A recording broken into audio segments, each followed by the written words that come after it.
मुराक़बा का अज़ीम व शान अमल पेश कर रहा हूँ। देखते रहिए अमलियात सबके लिए।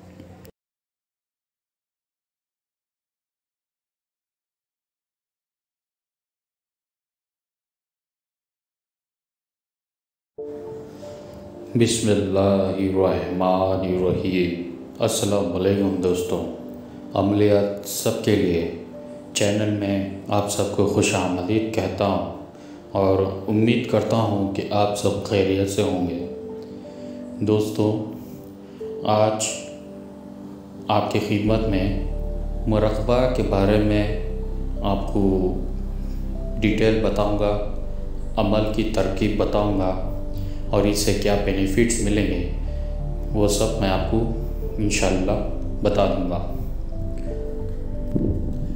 दोस्तों, मुराक़बा एक अल्लाह का ज़िक्र है जो अल्लाह के क़रीब करता है और ये सिलसिला औलिया से होते हुए हम तक पहुँचा है और हमारे और आपके प्यारे आक़ाए नबी नूर मोहम्मद अहमद मुस्तफ़ा हज़रत मोहम्मद मुस्तफ़ा सल्लल्लाहु अलैहि वसल्लम के अपने सहाबा इकराम से उनकी रूह बेदार किए थे मुराक़बा के ज़रिए, और सहाबा इकराम अपने मुरीदों को अपने मुराक़बा के ज़िक्र में उनकी रूह को बेदार किए और इसी तरह से तमाम सिलसिला चिश्तिया और अल हसनिया अल हुसैनी नक्शबंदी क़ादरिया और तमाम सिलसिलों से होते हुए हम तक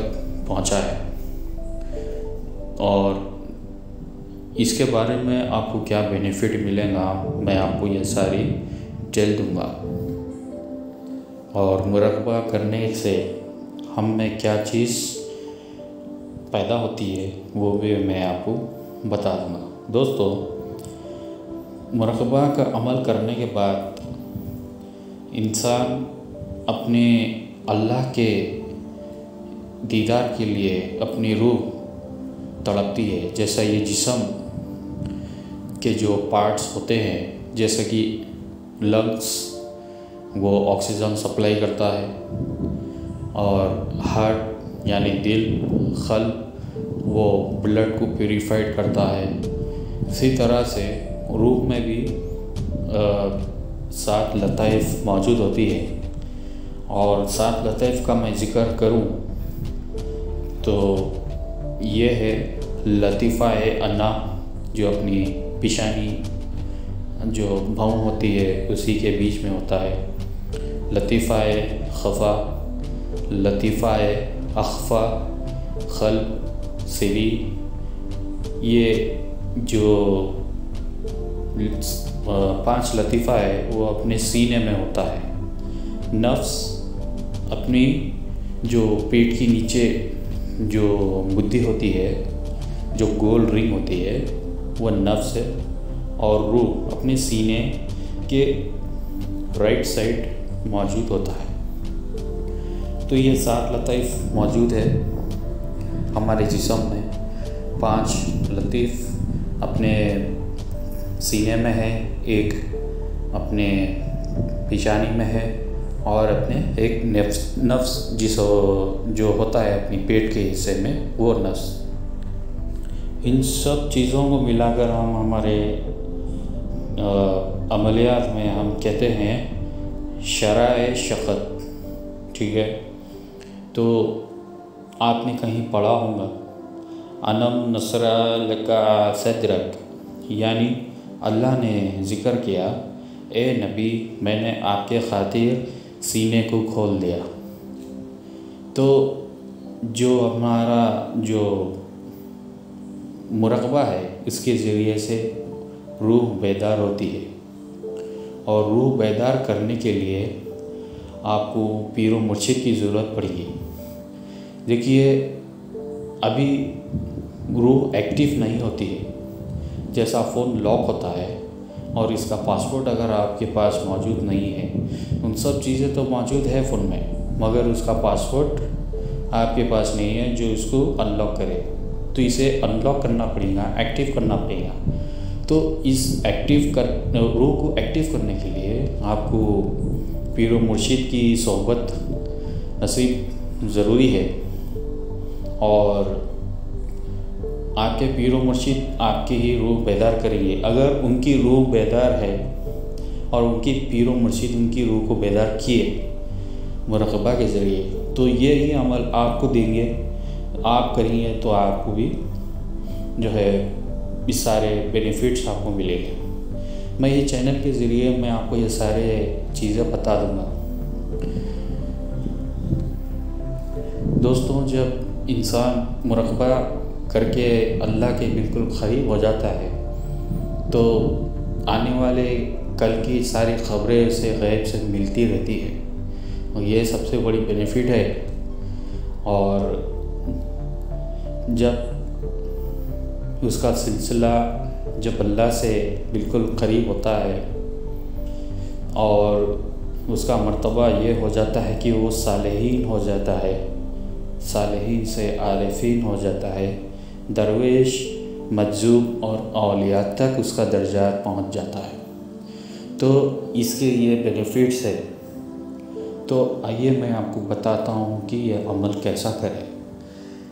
देखिए, आपको अमल करने के लिए एक रूम की ज़रूरत होगी, एक सेपरेट रूम। उस रूम में आप 9 चंदी जुमेरात से वो रूम को क्लीन करने के बाद सफ़ेद लिबास पहन के खुशबू से तर होकर आपके कमरे में बिजली ना जले, बिजली को बुझा दे, यानी लाइट को बंद करके आप इस अमल को दोहराइए।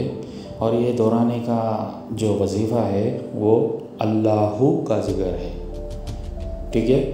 तो दोस्तों, तो आपके पास एक काली पट्टी भी होनी चाहिए जो आँखों पर बनी जाती, और एक रुई कॉटन जो है वो अपने कानों में लगा ले ताकि बाहर की आवाज़ अंदर ना आए और आपको किसी तरह का कोई डिस्टर्ब ना हो।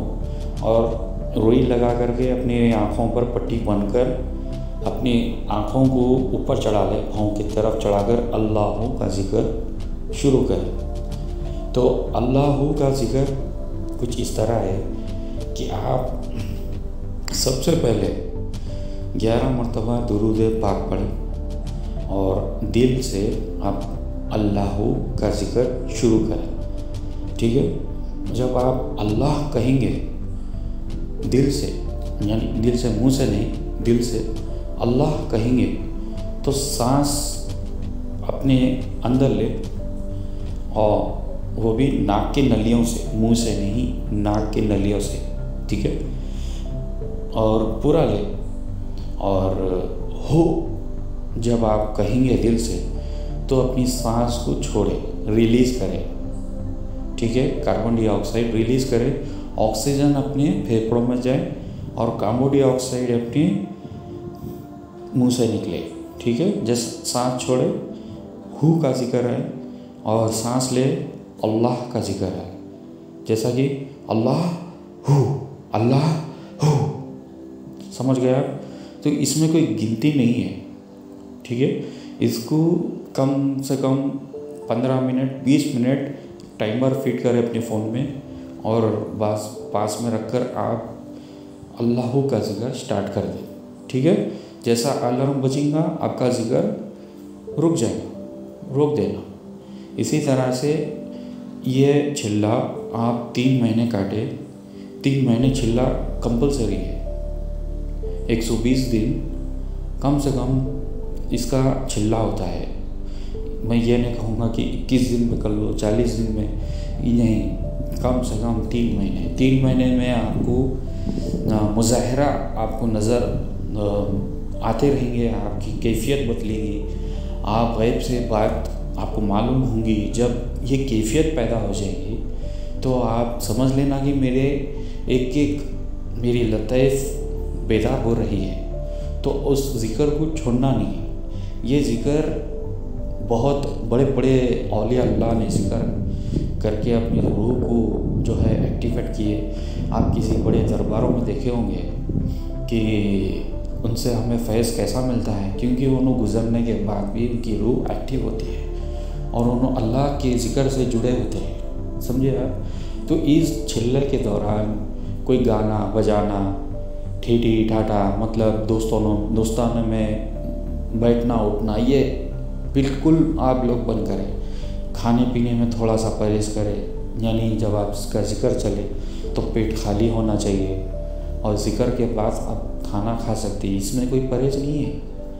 आप जमाली परहेज़ कर सकते हैं, कुछ दिन आप गोश्त खाइए, थोड़े दिन ना खाए, इसी तरह से, क्योंकि कंटिन्यू गोश्त खाने वाला इंसान का वेट बढ़ता है और ज़िक्र में सुस्ती पैदा होती है।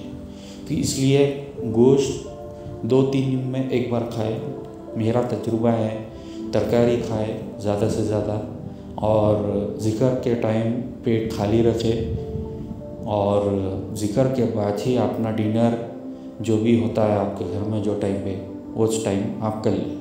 तो ये एक मुकम्मल चिल्ले की डिटेल आपको बता दिया हूँ, मुराक़बा की डिटेल, और ये कहाँ से सिलसिले से आया है ये भी आपको बता दिया। तो उम्मीद करता हूँ कि आप ये अमल करो ज़िंदगी में, अपनी ज़िंदगी में। इसको करने के बाद अल्लाह के बिल्कुल करीब, अल्लाह के कोई बारगाह में कोई दुआ करो आप, तो इंशाअल्लाह अल्लाह आपकी दुआ कभी तर्क नहीं करेगा। ये गारंटी है। जब कोई इंसान अल्लाह के ज़िक्र में जुड़ जाता है तो उसके लिए जो है कोई खौफ, कोई डर मायने नहीं रखती। वो अल्लाह के ज़िक्र में जब अपने या किसी के लिए दुआ करने लगता है तो ज़रूर अल्लाह कबूल करता है। तो ये मेरा एक बेहतरीन अमल आपको पेश किया। उम्मीद करता हूँ कि आपको समझ में आ गया होगा। मैं एक नई वीडियो के साथ आपको पेश होऊंगा आपके पास, और मुझे इजाज़त दे। अस्सलाम वालेकुम।